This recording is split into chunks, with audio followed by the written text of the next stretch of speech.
Weak balance sheets, lack of government support, as well as the impact of load shedding have also added to many entrepreneurs and small businesses' problems.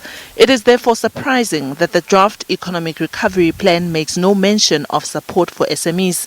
This is despite that they are also key to economic growth and job creation in a country with one of the highest youth unemployment rates in the world. The CEO of Business Process Mechanics says the draft plan reads like a catch-up plan.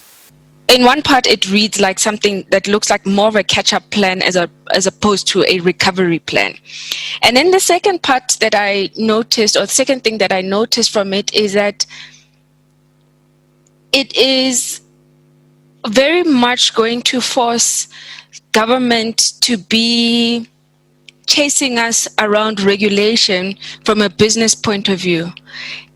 In order for it to be able to collect some sort of revenue that it can then fund these projects that it's got gearing on. According to what is seen on the plan, one of its objectives is to strengthen the role of SMEs, but with little details of the how.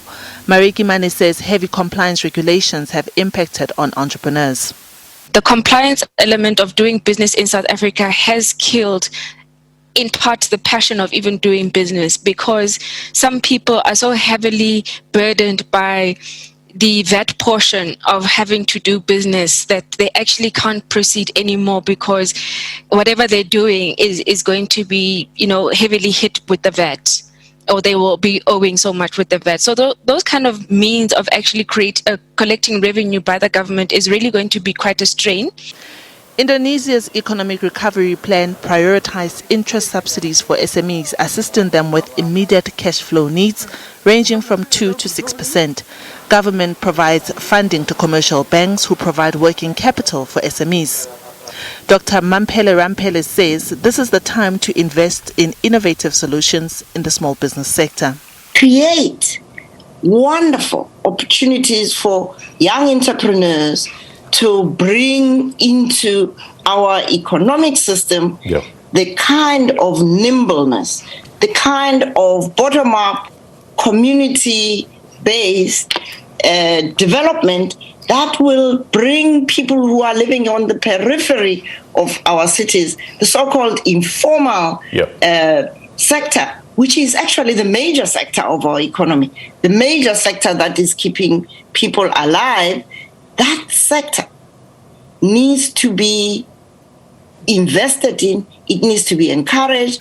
However, the plan does place emphasis on energy security, which is an impediment to the small business sector, as well as reviving the tourism sector. It's great that we will be able to have new players in the market generating electricity and feeding into the grid. That is new opportunities from starting a business point of view, but also just keeping businesses operational. There's a lot of businesses, especially in the manufacturing sector and in the mining sector, that are heavily hit by electricity when there is load shedding and stuff like that. So it would be great that we have independent providers that if I really am not happy with, the way Eskom is doing, I can actually just be off the grid and I can find my ways to do that. President Ramaphosa will table the final plan in Parliament on Thursday afternoon. Economists and analysts say the plan is long overdue, but its success in whichever form will rely on implementation, which the government has been poor at. Diabo Seto, SABC News, Johannesburg.